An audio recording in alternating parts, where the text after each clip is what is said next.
Nichols, 9-2 here in St. Louis. Nichols with the white splash in the deck too for Enlightened Tutor along with a couple other white cards. Enlightened Tutor are great in this matchup because Blood Moon's not getting destroyed, nor is it getting countered, so it adds so much to his consistency. Since his Divine top off a plateau is where Nichols will start things. Grove the Burn Will is the draw here for Andersen. He will play a Grove.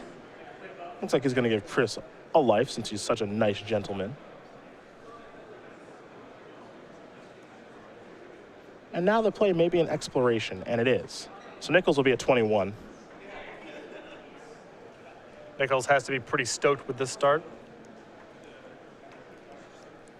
For those of you not that familiar with Legacy, the way that Imperial Painter works, the actual kill in deck, you have your various copies of tutor effects to set all the combo up.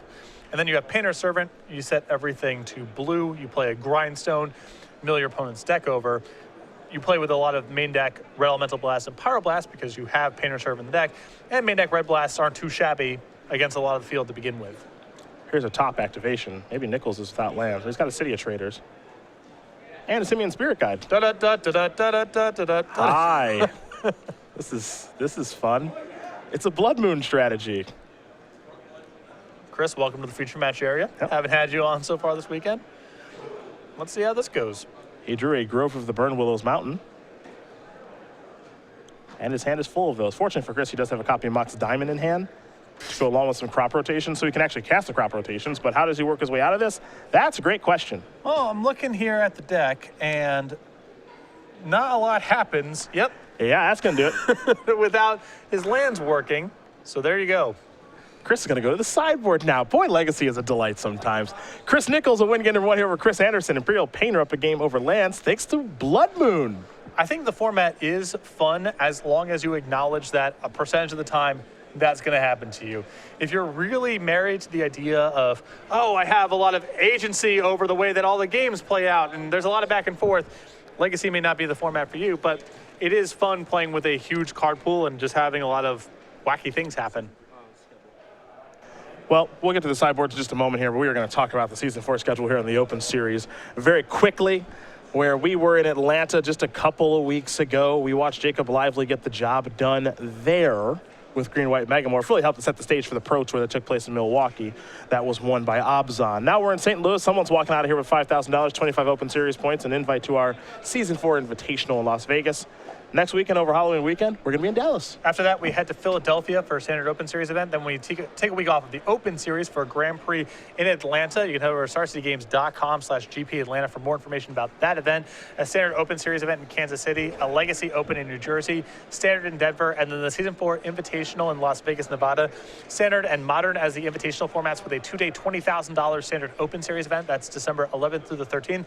Then a week after that, December 19th and 20th, Roanoke, Virginia, Star City Games Players Championship at the headquarters to close out the year. Of course, with all those main events up until Denver on December 5th, you'll be able to get access to the Hop and Rabbit Master Playmat. Pretty simple stuff. You sign up for the main event, boom, that's all you need to do. Any of our 2-day $20,000 Open Series events comes with this playmat all the way through the Open Series event in Denver. So head out to any of our Open Series events in October, November, or the Open Series event in Denver. That's Season 4, and that's our schedule. Chris Andersen will see at most of those shows. I don't know how much longer we're going to see him in this feature match, however. This looks to be a pretty difficult matchup for him. It's not great. The end. Yeah, Blood Moon is pretty straightforward stuff. Now you see for Chris's sideboard, he's got a Gaddock Teeg, Aethersworn Canonist, a Choke, and Abrupt Decay. Some other things going on here. And actually, do apologize, the one that we have up there for you guys is incorrect. So we'll just go over what we do have in front of us here. A Bajuka Bog, 2 copies of Choke, a Tabernacle, a Pendrell Veil, 4 Sphere of Resistance, 2 Trinus Spheres, a Dark Depths, 3 Crows and Grips, and a Pithing Needle. So what do we see here for Andersen? 3 copies of Crows and Grip absolutely have to come in this matchup. It's an answer to Blood Moon, and the combo that Nichols is trying to execute is all predicated off of artifacts. So any disenchant Chris can get his hands on, pretty solid in the matchup. 1 copy of Pithy Needle shuts down a variety of things going on in Nichols' deck, including Grindstone, which is part of the combo.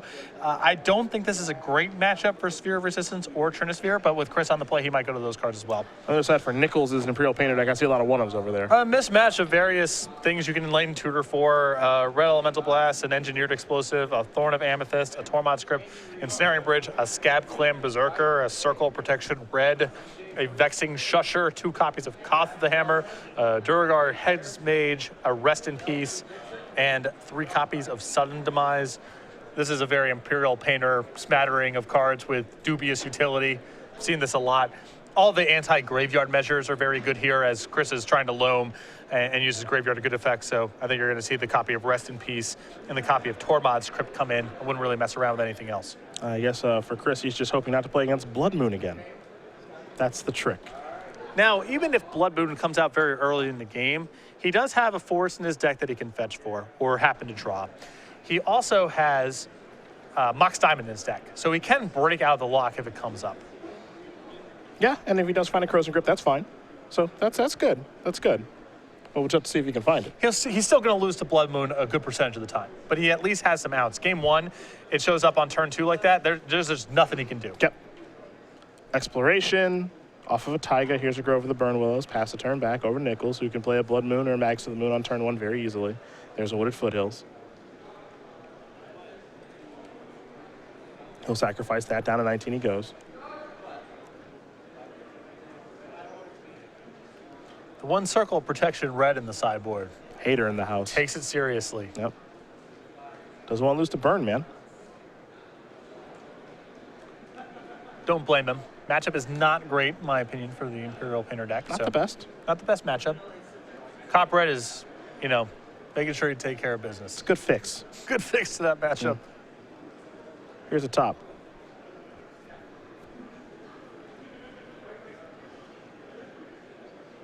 See if Chris wants me to maybe crop rotate here.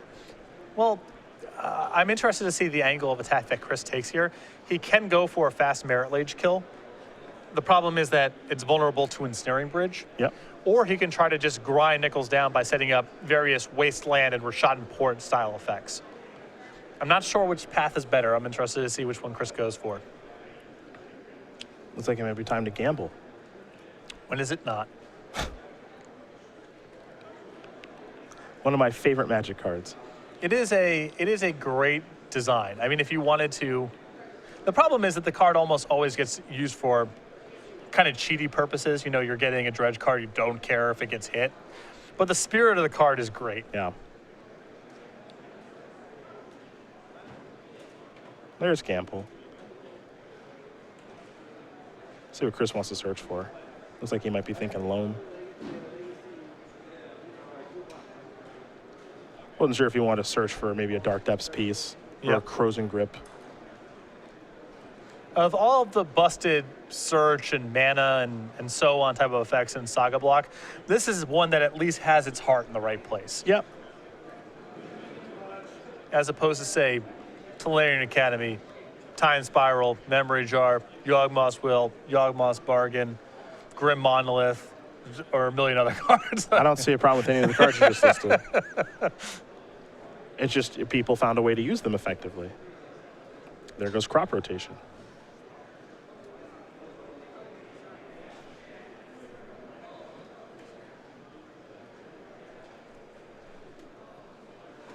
Andersen with a Port and a Wasteland. Loam and Tabernacle in hand. Port activation going to take care of Mountain. Chris says, well, I guess I'll activate my top with that mana.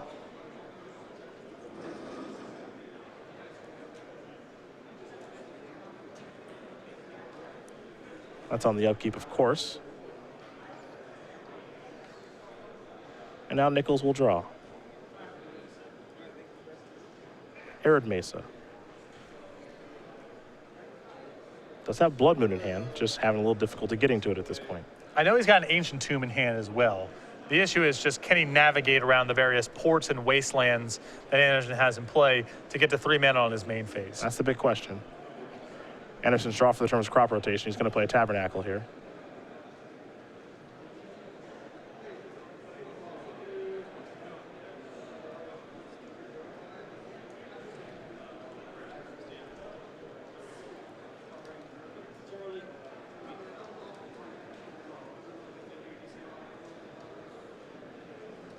Might be time to cast that loam. We'll see.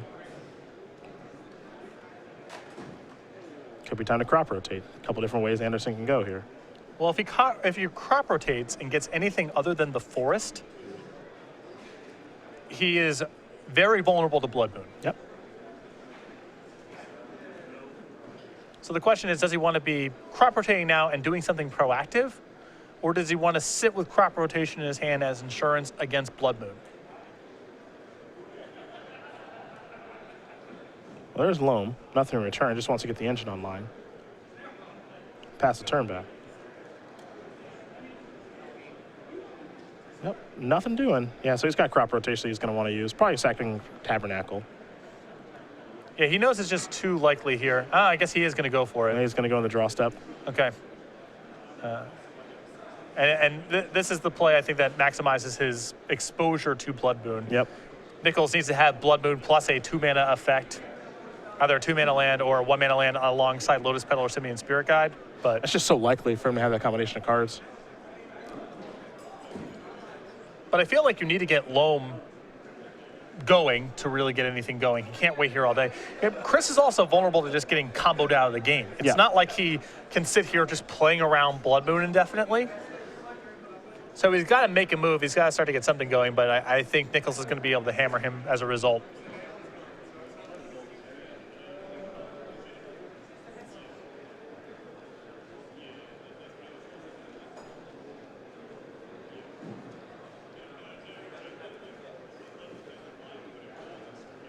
Well, here comes the Moon effect.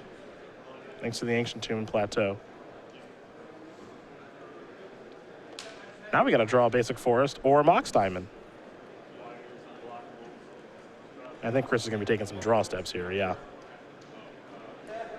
I mean, he doesn't even have the Crozan grip. Yeah. So, he's way behind in terms of getting out from under this. This is the exact kind of game that this deck wants to play too, because now there's the Painter's Servant. We'll see what color it's going to name. Well, he has Pyroblast in hand, so I'm assuming this is on blue. Yep, that probably answers that question. Yeah, boom. Sure, love it. Yeah, he's going to name blue. He's going to land destruction the land deck now. I hope we're just nothing but 1/3 beatdowns and Stone Rains going forward. Well, it looks like we're going that direction. Just to make you happy. Over to Andersen we go. Mana Bond the draw. Spin the top, Will Nichols. Yes. Another blast effect, along with an Imperial Painter. This is the driver's seat if there ever was one. Here's an attack for 1. You take great pleasure in games like this. Oh, I do. Yeah. There's Imperial Recruiter. Ooh, clock just doubled. Yep. Tripled Yeah, potentially. it could be tripling actually. See what he has to go get here. Maybe a Goblin Welder. Creature Dash Advisor. It's his job. A Magus to the Moon, a little redundancy. That's good. Yeah. Now you don't even have to worry about Crozan grip. And the clock has doubled again. Yes, it He's has. good. He's exponentially increasing his clock. He is going off. Andersen will draw and simply pass the turn back. Curious how much longer Chris is going to suffer through this. I don't mind. I'm having an all right time. That's good. It's really, Doesn't bother me at all. it's really what it's all about, honestly.